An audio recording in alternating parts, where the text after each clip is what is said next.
Okay, pressing on with night scene foliage normal. But if we do see any Bernard or anything really interesting CP wise,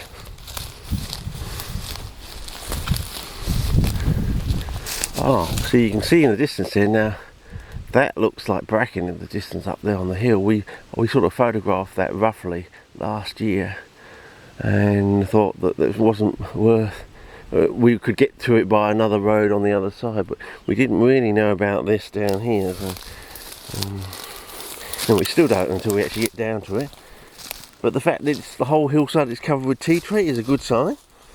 Hopefully we'll encounter some coral fern somewhere down there, and if we do, there's a good likelihood of finding Bernata, because though it may have to wait until we have a jolly good rubby burns, which might actually happen this year because we're due for another Ash Wednesday. We haven't had a jolly good rubby burns in the Adelaide Hills since the second Ash Wednesday, which is known as the Ash Wednesday. Everyone seems to forget there were two a year apart from one another, and everyone says, oh, we're never going to have another one. And of course we had a wet winter that year. It must have been during a La Nina cycle back then. When was that? That would have been around the early 80s, so 10 years, and then the millennium drought. Yeah, I suppose, yes.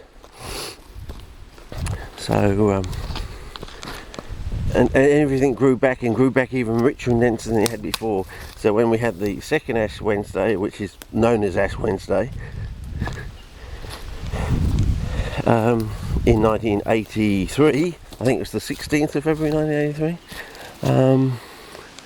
Yeah, it was an absolute conflagration, and I said it had the. I was watching a program which mentioned it only the other night, and it mentioned it had the wind not changed. My suburb that I live in now, which I didn't live in back then, that would have gone up as well. So you know, all the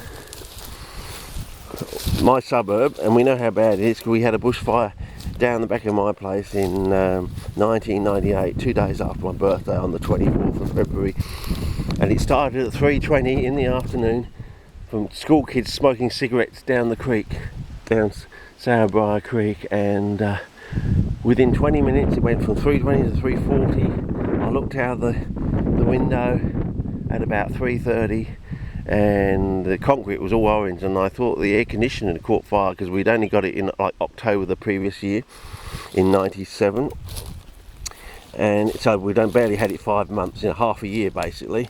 And I thought, oh, when things malfunction, they either malfunction very early on in the life, or they malfunction later on in life due to use or overusage sort of thing. So like they've either been installed incorrectly or something's gone faulty, blah blah blah. So it's either very early on or very late in the life of an appliance. Usually you get the faults. And oh, kangaroos, a mother and its joey. Can you see them bounding through there? Or it's just, I'm on wide angle and I don't have a true under one, so you're not actually seeing what I get to see with my eye properly. Well, hopefully the Google girls and boys will take pity on me and search out a true 1:1 wide angle and say, okay, let's see what he can do with a true 1:1 wide angle. We'll make sure we definitely get a true 1:1. We'll test it out in the lab here. We'll ship it down to him down there, and we'll see what sort of improvement in footage we get back in 2015 or 16 or whenever they want to send it over, sort of thing. Anyway,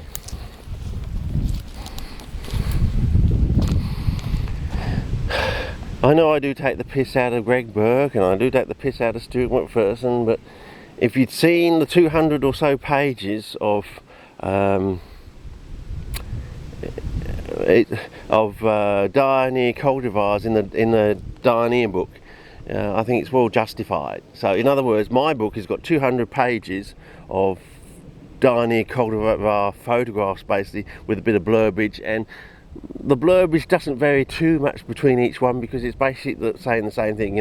They're basically in words telling you what you should be able to see with your eyes. Maybe some people just can't see them because they're novices or something like that, okay, but that's in every book. So he's clearing a forest every time he does a print run of 1,000 books.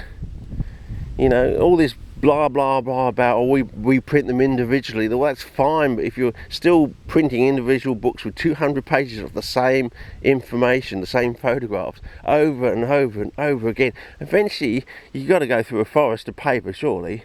It's like having millions of references at the end of a book. Unless you've actually read those references all the way through yourself, I don't think you should be referencing them. I think you should be referencing salient sentences and points and paragraphs in the actual body of your work. And maybe in this modern era of electronic communication, all those photographs in the diary book should be online, and say, you know, the rest of the book you can buy, but these photographs, instead of wasting all this paper and all these forests, even if they are sustainable forests, you know, you're still wasting it basically. Instead of doing that, just go to this website. Here are the photographs in electronic form. I don't know what sort of carbon miles and whatever that is going to entail or endow, but you know, am I justified for taking the piss out of him every now and again? You know, yeah. Oh wow, look at that hoverfly, or hover bee or something. You know, it's like grey and black. Pity didn't quite get into focusing properly. And anyway, so you know, I think I've got a bit of a point, you know.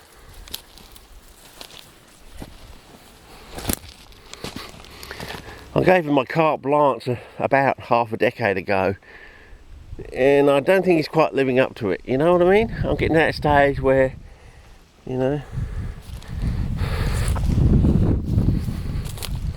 he who can do no wrong is actually doing wrong. So, you know, I think I do have a few points, you know.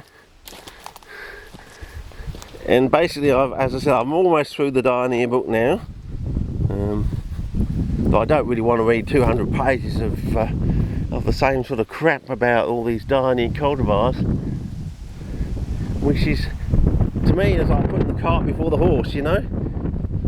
You got all these cultivars and no one can grow the basic plant in the first place, you know. Can't grow them as well as they big and colourful and as robust as they do in the wild, so that also applies to all the cultivars. You just can't grow them as big as well, and I mean, and then you're going to have 200 pages telling people to try and struggle to grow them as badly.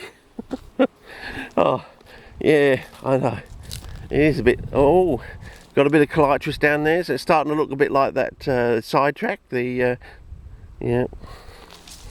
So anyway, I think I've gas bagged a little bit too long. We'll start a new clip.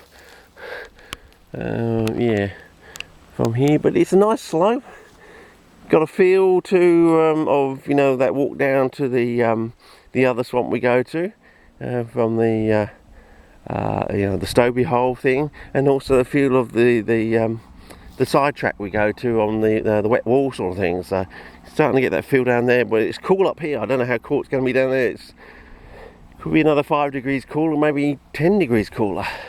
I doubt it 10 degrees, because, you know, you'd have to go down twice as far, I think, as we do. But then again, it's such a long gorge.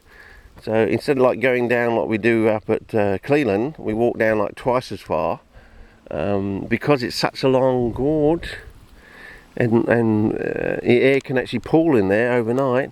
Yeah. Anyway, maybe time to start a new clip.